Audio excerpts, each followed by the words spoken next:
Halo sahabat petani sawit, jangan lupa dukung channel ini dengan cara like, komen, dan subscribe.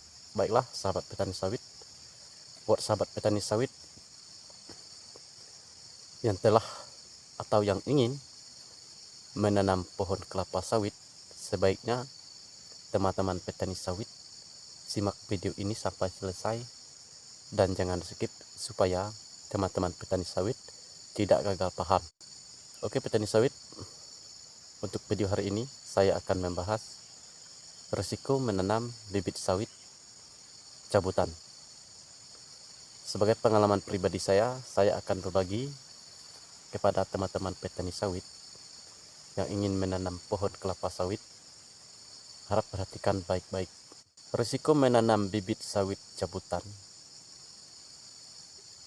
ketika berumur 1 tahun itu sering terjadi serangan hama, sering terkena penyakit. Itu risiko pertama kalau kita menggunakan bibit cabutan.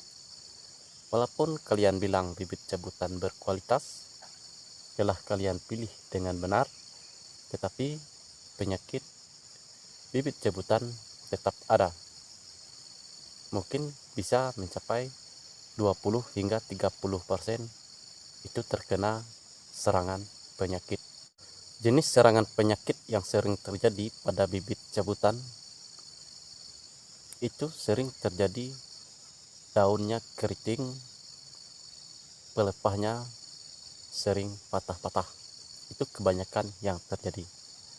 Ada juga yang terkena serangan kumbang atau sejenis, pelepahnya banyak yang mati. Itu pun sering terjadi pada bibit cabutan di saat umur 1 tahun. Berbeda pada bibit sawit unggul. Kalau bibit sawit unggul, perbedaannya walaupun dia terkena serangan hama penyakit, tetapi tidak seberapa, dan serangan hamanya itu pun tidak seberapa banyak, tidak begitu parah. Apalagi kita menggunakan bibit cabutan yang tumbuh liar, yang sudah besar atau siap tanam, kita cabut dan kita tanam, itu akan mengalami stres terlalu lama karena akar itu sudah panjang dan akarnya sudah terpotong-potong ketika kita ingin menanam. Karena bibit tersebut tidak dari polybag. Kalau dari polybag maka sedikit berkurang stres. Ketika dia sudah besar dan sudah berbuah, bibit cabutan sering terjadi memang berumur 4 hingga 5 tahun itu banyak buah dan sering terjadi mengalami masak serentak sehingga terjadi antrek.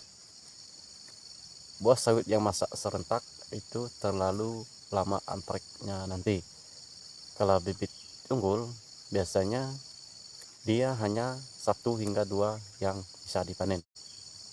Di saat bibit cabutan sudah setinggi yang seperti di belakang saya ini, maka yang terjadi kurang buah, apalagi kita tidak pernah melakukan pemupukan. Kalau jarang melakukan pemupukan, maka yang terjadi seperti sawit yang di belakang saya ini. Batangnya kurus, buahnya pun berkurang.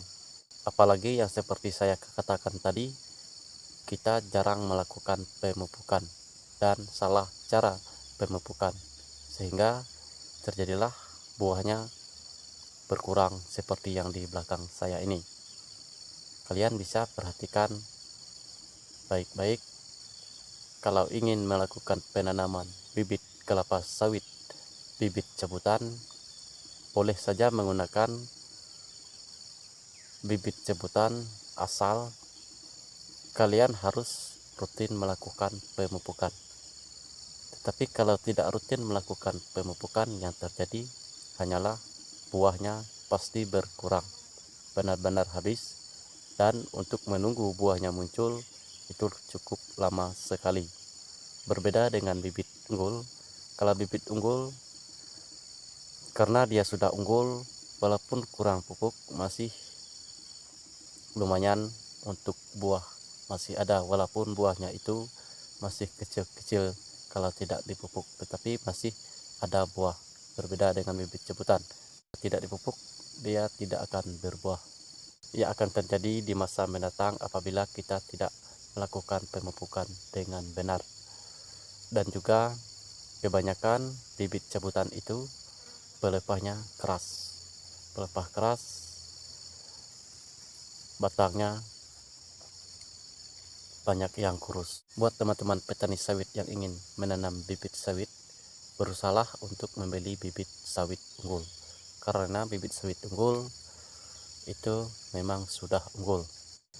Usahakan memilih bibit sawit unggul itu yang sudah bersertifikat benar-benar unggul, Atau teman-teman petani sawit beli saja bibit yang di perusahaan terdekat.